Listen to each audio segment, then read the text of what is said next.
Hello friend, एडुवेब 24/7 में आपका स्वागत है। मैं रंजन कुमार इस वीडियो में आपसे शेयर करूंगा basics of time and work. Time और वर्क से रिलेटेड क्वेश्चन को सॉल्व करने का बेसिक तरीका क्या है।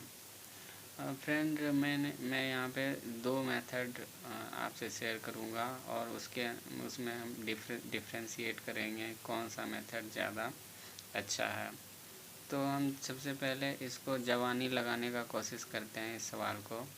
तो सवाल है, ए अकेला किसी कार्य को 20 दिन में समाप्त कर सकता है, जबकि बी अकेला इस कार्य को 12 दिन में समाप्त कर सकता है।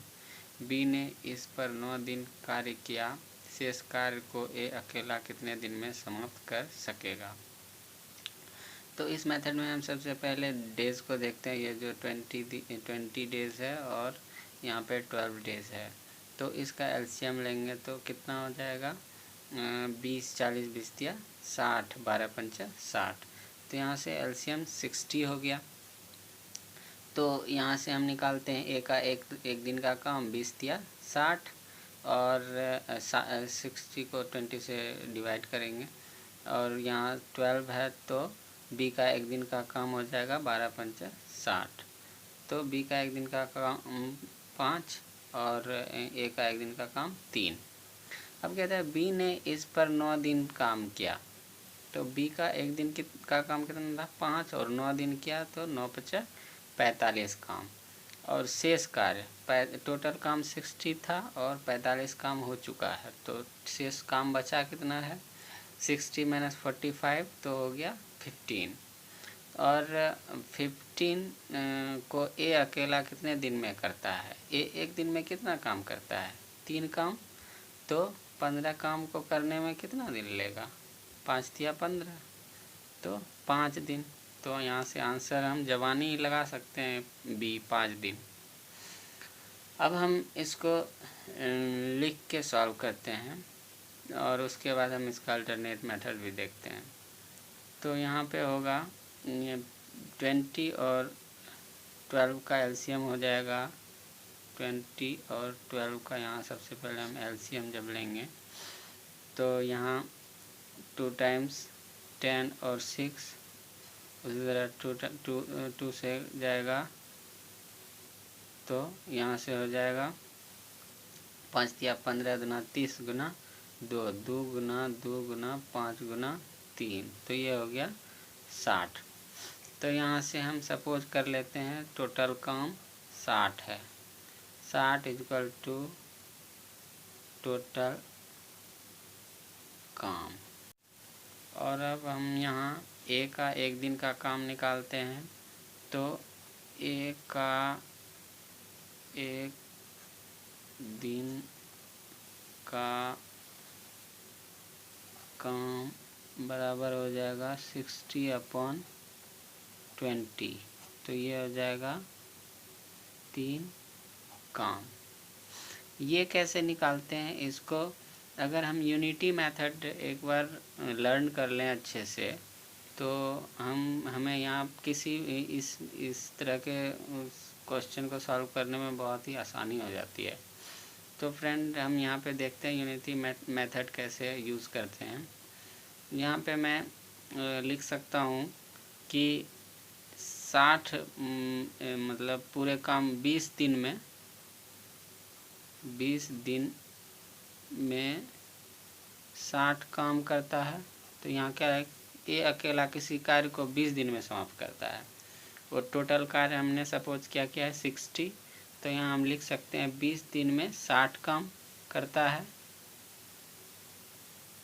तो एक दिन में कितना करेगा, 60/20, तो 20 दिया 60। इसी को हम डायरेक्ट यहाँ पे लिखते हैं। तो फ्रेंड, आप यूनिटी मेथड यूज कर सकते हैं। तो एक दिन का काम निकालने के लिए टोटल काम को जितना दिन लेता है वो उससे डिवाइड कर देते हैं, तो उसका एक दिन का काम निकल जाता है। आप अगर प्रैक्टिस करेंगे तो आपको ये आसानी से समझ में आ जाएगा और आप भी बहुत इजीली इसको कर सकते हैं। उसी तरह से बी का एक दिन का काम कितना होगा, 60/20। 12, तो ये हो जाएगा 12 पंचे 60, 5 काम। अब क्या कहता है, बी ने इस पर 9 दिन कार्य किया। बी का एक दिन का काम 5 है, तो 9 दिन में कितना हो जाएगा, 9 दिन का काम कितना हो जाएगा, 9 × 5 = 45। तो अब शेष काम कितना बचेगा, शेष काम टोटल 60 था और 45 हो चुका है, तो ये कितना हो गया, 15 काम बच गया। अब 15 काम को कौन करेगा, शेष कार्य को एक अकेला कितने दिन में करेगा। बी ने तो 9 दिन कर लिया, अब पूछ रहा है कि इस शेष कार्य को एक अकेला कितने, एक दिन में कितना काम करता है। यहाँ से हमने निकाल रखा है, एक दिन में 3 काम करता है, तो 15 काम करने के लिए कितना दिन लगेगा उसे, 5 दिन। इसको हम कैसे निकालेंगे, सिंपली इसको 15/3 कर देते हैं, तो ये हो जाएगा 5 दिन। फ्रेंड, आप इसके लिए भी यूनिटी मेथड देख सकते हैं। तो इसके लिए हम क्या यूनिटी मेथड देखेंगे कि 3 काम करने में कितना दिन लगता है, 3 काम करने में 1 दिन लगता है, तो 1 काम करने में कितना दिन लगेगा, 1/3। और उसी तरह से यहाँ बचा कितना था, 15 काम, तो 15 काम करने में कितना दिन लगेगा, तो 1/3 × 15, तो यहाँ से कितना हो जाएगा, टोटल 5 दिन। फ्रेंड, आप अगर एक बार यूनिटी मेथड समझ जाएं तो उसके बाद इस तरह के क्वेश्चन को सॉल्व करना बहुत ही आसान है। और फ्रेंड, इस मेथड से सॉल्व करने का क्या एडवांटेज है कि अगर हम ट्रेडिशनल मेथड से इसी क्वेश्चन को सॉल्व करेंगे तो यहाँ पे हम क्या करेंगे, ए अकेला किसी कार्य को 20 दिन में समाप्त कर सकता है, तो ए का एक दिन का काम हम पहले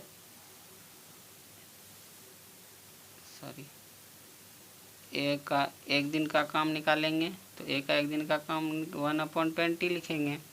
उसी तरह से बी का एक दिन का काम निकालेंगे, तो 1/12। अब हम बी का 9 दिन का काम निकालेंगे, तो बी का 9 दिन का काम कितना, 1/12 × 9। अब ये क्या होगा, फ्रैक्शन में आ जाएगा, और जब फ्रैक्शन में आएगा तो हम इसको बिना पेन चलाए कैलकुलेट करने में परेशानी होगी। तो इसीलिए हम इस मेथड को प्रीफर करते हैं कि इसमें जब हम काम को 60 सपोज कर लेते हैं तो यहाँ पे फ्रैक्शन नहीं होता है। जो भी डिजिट आता है एक दिन का काम, यहाँ एक दिन का काम फ्रैक्शन में आ रहा है, तो इसीलिए सॉल्यूशन करने में थोड़ा डिफ़िकल्ट हो रहा है। लेकिन यहाँ जो है एक दिन का काम वो सिंपल डिजिट में आ जाता है, एक पूर्णांक आ जाता है। तो इसलिए इस तरह के मेथड को हम जब लगाते हैं, इस तरह के मेथड से जब हम क्वेश्चन को लगाते हैं तो हमें बहुत ही आसानी से हम इसको बिना पेन चलाए ही मन में ही इस तरह के क्वेश्चन को लगा सकते हैं। जैसा कि मैंने इस क्वेश्चन को सॉल्व करने के लिए शुरू में ही लगाया था। तो फ्रेंड, आपको अब ये बात समझ में आ रही होगी कि इस मेथड को हम क्यों प्रीफर करते हैं। और मैंने इसी मेथड से RS अग्रवाल के ऑलमोस्ट सारे क्वेश्चंस को सॉल्व किया हुआ है। तो फ्रेंड, आप भी इस तरह का मेथड यूज़ कर सकते हैं और बहुत सारा टाइम अपना सेव कर सकते हैं। तो फ्रेंड, अगर आपको ये वीडियो पसंद आया तो इसे लाइक कीजिए, मेरे चैनल को सब्सक्राइब कीजिए, अपने फ्रेंड को शेयर कीजिए। Thank you.